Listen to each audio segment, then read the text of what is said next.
Sabe aquela sensação de que tudo desmoronou de uma hora para outra? Pois é, foi exatamente o que aconteceu com Harry Potter. A gente entra agora no sombrio e revelador capítulo 15, A Floresta Proibida. E para ele a situação não podia estar pior. Pensa só, Harry, Hermione e Neville, depois de serem pegos no meio da noite, estão lá, sentadinhos na sala da professora McGonagall, esperando a sentença. O clima pesadíssimo. Um silêncio que dá para cortar com uma faca. E o desastre? Bem, o desastre veio na forma de um número. 150. Esse número ia assombrar a Grifinória pelo resto do ano. Foi a maior perda de pontos de uma casa que Hogwarts tinha visto em muito tempo. Uma queda vertiginosa que não só tirou a liderança da Grifinória, mas jogou a casa lá para baixo, para o último lugar. Uma humilhação total. A cena na sala da McGonagall é de pura desolação. O rosto dela está fechado, uma verdadeira tempestade, com os lábios fininhos de tanta raiva. Ela simplesmente não acredita na história do dragão. Para ela foi só uma mentira horrível para enganar o Malfoy. E a decepção dela é palpável. Aí, com a voz tremendo de fúria, ela solta a bomba. 50 pontos para cada um. O estômago do Harry naquele momento foi lá no pé. Ela diz que nunca sentiu tanta vergonha de alunos da Grifinória. E foi assim, de uma hora para outra, que a vida do Harry em Hogwarts virou um pesadelo. Perder 150 pontos não foi só perder a liderança, foi destruir qualquer chance de ganhar a Taça das Casas. E a casa inteira, que antes o aplaudia, agora se virou contra ele com uma raiva fria, implacável. O contraste é, nossa, brutal. De um lado, o apanhador estrela, o herói que botou a Grifinória na frente. Do outro, o pária que jogou tudo pro alto. É um exemplo assustador de como o humor de um grupo pode virar, né? De repente, ninguém mais falava com o Harry. O pessoal da Corvinal e da Lufa-Lufa olhava pra ele com desprezo. E a Sonserina? Ah, a Sonserina fazia festa. Batiam palma e assobiavam sarcasticamente toda vez que ele passava. Só o Rony ficou do lado dele, um único pilar de lealdade no meio daquela hostilidade toda. O peso da culpa era esmagador. O Harry sentia tanta vergonha que tentou sair do time de quadribol, mas o Woody não deixou, falando que agora, mais do que nunca, eles precisavam vencer. Mesmo assim, os colegas de time o ignoravam completamente. A Hermione, antes a aluna mais brilhante, se encolheu, fazia tudo em silêncio. E o coitado do Neville? O som dele chorando no travesseiro ecoava pelo dormitório, um lembrete constante daquele desastre. Uma semana se passou nessa miséria. O trio tentava se esconder nos estudos, mas a punição, ela estava longe de acabar. E então, durante o café da manhã, um bilhetinho chegou. Era o prenúncio da noite aterrorizante que estava por vir. Era a segunda parte do castigo, a detenção. A nota da McGonagall era curta, mas o horário era sinistro. 11 horas da noite. Que tipo de detenção acontece tão tarde?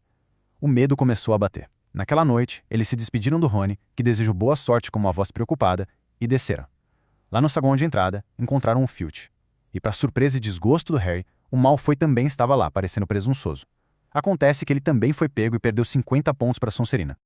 O Filch os liderou para fora com um prazer sádico brilhando nos olhos. Ele lamentava em voz alta, quase sonhando, a perda das velhas punições. Ah, sim, pendurá-los pelos pulsos no teto por alguns dias, ele murmurava. Ainda tenho as correntes na minha sala, bem lubrificadas caso precise delas. Essa alegria maliciosa dele era um péssimo sinal. Eles caminharam pelos terrenos escuros do castelo, só com a lanterna do Filch como guia. O coração do Harry até se aliviou um pouco ao ver a luz na cabana do Hagrid, mas o alívio durou pouco. O Hagrid apareceu e o Filch entregou os prisioneiros. O destino deles então foi revelado, e a palavra caiu como uma pedra. A floresta proibida. O Neville soltou um gemido de pavor. O Malfoy congelou. A floresta? Ele repetiu com o pânico na voz. Não podemos entrar lá à noite. Tem lobisomens, eu ouvi dizer.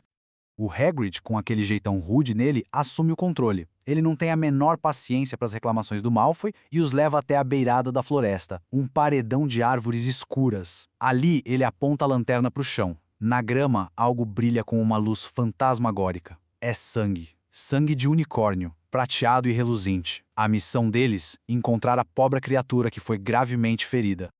O Hagrid explica o plano com uma seriedade fora do comum. O unicórnio está muito ferido e eles precisam encontrá-lo para tirá-lo do sofrimento. Para cobrir mais terreno, eles vão se dividir. O Malfoy, aterrorizado, exige ficar com o Canino, o cão do Hagrid. Então os grupos são formados: Malfoy, Neville e Canino. Do outro lado, Hagrid, Harry e Hermione. O sistema de sinais é claro. Faíscas verdes se encontrarem a criatura, vermelhas se estiverem em perigo. A floresta é mais escura e silenciosa do que o Harry jamais imaginou. O Hagrid parece muito preocupado. Nunca um unicórnio foi ferido antes, ele murmura. A caminhada os leva a um encontro com centauros, o Ronan e o Agouro. O Hagrid pergunta se eles viram algo, mas os centauros são criaturas enigmáticas. Eles olham para o céu e falam em enigmas sobre Marte estar brilhante, um sinal de guerra. A única coisa que eles dizem que faz algum sentido e que é bem perturbadora vem do Ronan. Sempre os inocentes são as primeiras vítimas. De repente, faíscas vermelhas iluminam o céu. É o grupo do Malfoy e do Neville. O Hagrid corre, furioso, e descobre que o Malfoy pregou uma peça no Neville só para assustá-lo. Exasperado, o Hagrid reorganiza os grupos. Agora, a Hermione e o Neville vão com ele. E o Harry vai para o Malfoy e o Canino para o coração da floresta. Uma pequena mudança, uma decisão que se provará fatal, enviando o Harry direto para o horror que o aguarda. O Harry e o Malfoy andam num silêncio tenso por quase meia hora. A floresta fica mais densa, o caminho desaparece. O rastro de sangue prateado fica mais espesso. O Harry vê respingos nas raízes de uma árvore, como se a criatura tivesse se debatido em agonia. Então, através dos galhos de um carvalho antigo, ele avista uma clareira. E no centro dela, algo branco. Algo que brilha sob a luz da lua. Olhe, ele sussurra. Eles se aproximam lentamente. É o unicórnio. E ele está morto. O Harry nunca tinha visto nada tão belo e, ao mesmo tempo, tão triste. Suas pernas finas e brancas estavam jogadas em ângulos estranhos, e sua crina, de um branco perolado, se espalhava como seda sobre as folhas escuras do chão da floresta. A cena era uma tragédia silenciosa. O Harry dá um passo em direção ao animal, mas um som o congela. Um som de algo se arrastando. Das sombras mais profundas, uma figura encapuzada rasteja pelo chão como um animal predador. A figura alcança o unicórnio, abaixa a cabeça sobre a ferida e começa a beber seu sangue. O grito do Malfoy é terrível, um som de puro horror que ecoa pela floresta, enquanto ele e o Canino fogem em pânico. O Harry está paralisado, enraizado no lugar pelo medo. A figura encapuzada levanta a cabeça. Sangue prateado escorre pela sua frente. Ela olha diretamente para o Harry, e então ela se levanta e avança rapidamente na direção dele. Naquele exato instante, uma dor aguda como fogo explode na cicatriz do Harry. Ele cambaleia para trás, cego pela agonia. Mas então ele ouve o som de cascos e algo salta sobre ele, atacando a figura. A dor na cabeça do Harry diminui. A figura encapuzada se foi.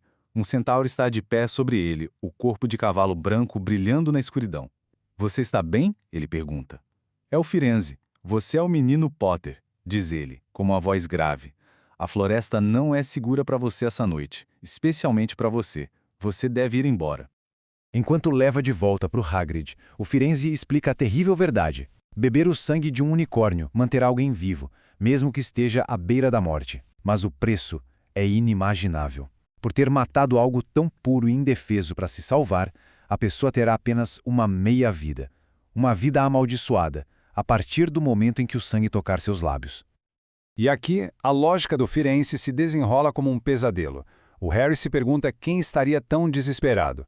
E o Firenze explica, alguém aceitaria essa maldição se precisasse apenas se manter vivo por tempo suficiente para beber outra coisa, algo que o traria de volta à força e poder totais, algo que o tornaria imortal. E a compreensão atinge o Harry como um raio, o elixir da vida, feito da pedra filosofal. De volta à segurança da sala comunal, tremendo, o Harry conta tudo ao Rony e Hermione. A revelação do Firenze o assombra. Ele anda de um lado para o outro, a mente girando. Não era o Snape querendo a pedra para ficar rico, era algo infinitamente, terrivelmente pior. O plano era muito mais sombrio do que ele jamais poderia ter imaginado. Essa foi a pergunta que o Firenze fez ao Harry na floresta. Uma pergunta que ecoa em sua mente, trazendo de volta uma lembrança. As palavras do Hagrid, na primeira noite em que se conheceram. Alguns dizem que ele morreu. Bobagem, na minha opinião. Não sei se ele tinha humanidade suficiente para morrer. E então a peça final do quebra-cabeça se encaixa. Um nome que foi sussurrado com medo por anos. Um nome que todos pensavam ter desaparecido. Voldemort. A figura na floresta, bebendo sangue de unicórnio para se manter vivo, era ele. E o Snape não queria a pedra para si mesmo, ele estava tentando roubá-la para seu mestre. Voldemort estava esperando, se fortalecendo na Floresta Proibida. E quando a noite parecia não poder trazer mais choques, o Harry encontra algo em sua cama. O seu manto da invisibilidade, cuidadosamente dobrado, e anexado a ele um bilhete com apenas 3 palavras. Apenas por precaução. A ameaça é mais real do que nunca, mas talvez o Harry tenha um aliado misterioso observando das sombras. Fica a pergunta, né? Quem é esse aliado e que papel ele vai desempenhar nas batalhas que estão por vir?